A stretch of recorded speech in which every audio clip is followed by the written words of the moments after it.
Hello student, मैं Prajapati sir.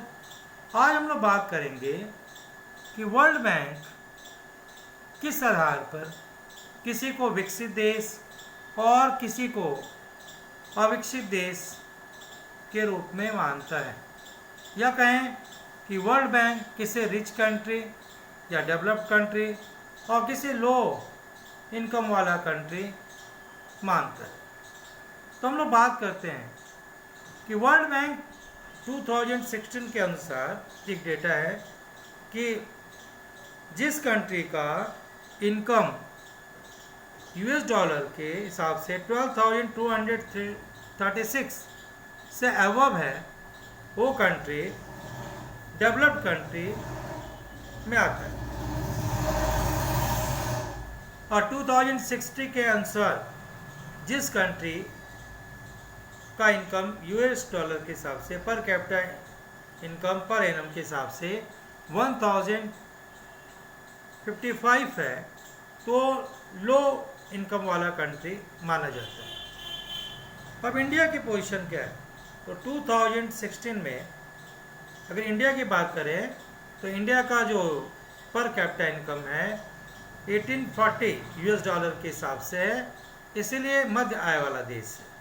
Okay, तो World bank इसी के आधार पर विकसित देश, डेवलप्ड कंट्री और निम्न आय वाला देश, अविकसित देश मानता है। अब आता है कि विकास मापने का जो मेजरमेंट है वर्ल्ड बैंक और यूएनडीपी का क्या है। तो सबसे पहले बात करते हैं वर्ल्ड बैंक क्या है। तो ब्रेटन वुड्स के बाद से वर्ल्ड बैंक विश्व बैंक बनाया गया था ताकि विकासशील देशों को ज़्यादा से ज़्यादा लोन दिया जाए। तो इसमें क्या है, वर्ल्ड बैंक कम से कम 5 से 20 साल तक लोन देता है, कर्ज देता है विकासशील देशों को, ताकि वो अपने इकोनॉमिकल कंडीशन को इम्प्रूव करे। हर एक कंट्री चाहता है कि वो आगे बढ़े, उसका भी स्टेटस डेवलप्ड कंट्री जैसा हो। इसीलिए वर्ल्ड बैंक लोन प्रोवाइड करता है। यह लोन 5 to 20 ईयर्स तक भी होता है। तो वर्ल्ड बैंक जो है वो एक फाइनेंस पैसे की मदद करता है, जिसके कारण बहुत सारे जो विकासशील देश हैं उनको प्रयास किया जा रहा है कि वो भी विकसित देश के बराबर वो आ जाए। आता है अब इसके बाद से यूएनडीपी। तो यूएनडीपी क्या है? तो यूएनडीपी की बात करें तो United Nation Development Programme. United Nation Development Programme क्या है? इसमें 170 कंट्रीज में जुड़े हैं। इसका मेन मोटो होता है एडुकेशन को इम्प्रूव किया जाए, प्रॉपर्टी को कैसे कंट्रोल किया जाए, कैसे विश्व में गरीबी को दूर किया जाए, सारी सोसाइटी में जो अनइक्वलिटी आ गई है उसको कैसे दूर किया जाए, कैसे समानता लाई जाए, और इन्वायरमेंटल पर्यावरण की जो समस्या आ रही है तो उसको कैसे दूर किया जाए। ये सारे तमाम जो सब्जेक्ट्स हैं उस पर फोकस करते हैं। तो आइए अब हम लोग बात करते हैं कि यूएनडीपी और वर्ल्ड बैंक जो विकास मापने का, जो डेवलपमेंट का जो क्राइटेरिया है वो क्या आधार है, उनका क्या क्या पैमाना है। तो हम लोग देखते हैं यूएनडीपी और हम लोग बात करेंगे वर्ल्ड बैंक के बारे में। ओके, देखिए यूएनडीपी की पहले बात कर रहा हूँ। तो UNDP has taken education, health, property, environmental issue, ये सारी चीज़ों को लेके विकास का पैमाना मापती है। विकास का मतलब केवल इनकम ही नहीं है। विकास में एजुकेशन, हेल्थ, रिमूव प्रॉपर्टी को दूर करना, इन्वायरमेंटल जो अभी डिग्रेडेशन हो रहा है उसको कैसे कंट्रोल किया जाए, ये सारे तमाम बिंदु आते हैं। सच कहिए तो ये पैमाना बहुत ही सही है क्योंकि विकास का मतलब केवल पैसा कमाना ही विकास नहीं। जैसे मैं एग्जाम्पल से इसको प्रूव करता हूँ।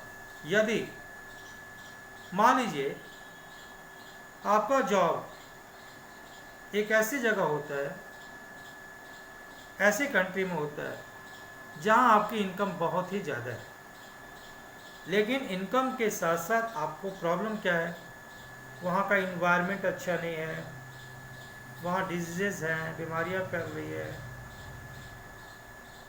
वहाँ का जो इन्वायरमेंट है पॉल्यूटेड है, इन्वायरमेंटल कंडीशन क्या है, उतनी अच्छी नहीं है। तो पैसे लेके आप क्या करेंगे, क्योंकि पैसे के साथ साथ आपका स्वास्थ्य भी अच्छा होना चाहिए, वहाँ का वातावरण भी अच्छा होना चाहिए, वहाँ का जो इन्वायरमेंट है वो पॉल्यूशन वाला ना हो, क्योंकि पैसे ही ज़्यादा मिले और वो एरिया जहाँ ज़्यादा पॉल्यूशन हो, जहाँ अनसिक्योरिटी हो, सुरक्षा नाम की कोई चीज़ नहीं हो, तो आप वहाँ रहना नहीं चाहेंगे। विकास का मतलब पैसे हैं, लेकिन पैसा ही सब कुछ नहीं है, उसके साथ स्वास्थ्य, सुरक्षा, शिक्षा इत्यादि भी विषय आते हैं। तो यूएनडीपी ये सारे मुद्दों को आधार मान के विकास का पैमाना तय करती है कि कौन देश विकसित है, किसके आधार पर विकसित देश को मेजर किया जाए। यूएनडीपी का जो क्राइटेरिया है, एडुकेशन, हेल्थ, प्रॉपर्टी को कैसे कंट्रोल किया जाए, एनवायरमेंटल जो समस्याएं आ रही है उसको कैसे दूर किया जाए, ये सारे आधार पर वो डेवलपमेंट का अपने आइडियोलॉजी को फिक्स करती है। वर्ल्ड बैंक की बात करें तो World Bank has taken per capita income as the base for economic development. World Bank जो विश्व बैंक है वो पर कैपिटा इनकम को ही फोकस करती है, विकास का पैमाना मापती है। मैंने बताया 2016 में यूएस डॉलर अगर 12,236 पर एनम है तो डेवलप्ड कंट्री है। 2016 में यूएस डॉलर के हिसाब से 1055 है तो बिलो, और 2016 में इंडिया का पोजीशन मिडिल में, मध्य में है, क्योंकि 1840 से कम है तो इसको मध्य आय वाले देश में माना जाता है। ओके, अब आता है UNDP. It broad concept, it takes account of all important components of human development. मानव विकास के लिए जो चीज़ चाहिए वो सारे विषयों पर ये ध्यान देती है कि मानव विकास के लिए शिक्षा चाहिए, अच्छा स्वास्थ्य चाहिए, अच्छे वातावरण चाहिए, ये सारे मुद्दों पर ये बात करती है। वर्ल्ड बैंक की बात करें तो it narrow concept, it takes into account only the income as the base. वो केवल इनकम का ही आधार मानती है। जो संकीर्ण विचार रवैया है, केवल इनकम के आधार पर हम विकास को नहीं मेजर कर सकते। अब आता है UNDP has ranked the different components of development. For example, India has between awarded 130 country rank report to 2015. World Bank की बात करें तो World Bank has divided the country into low, upper, high income countries.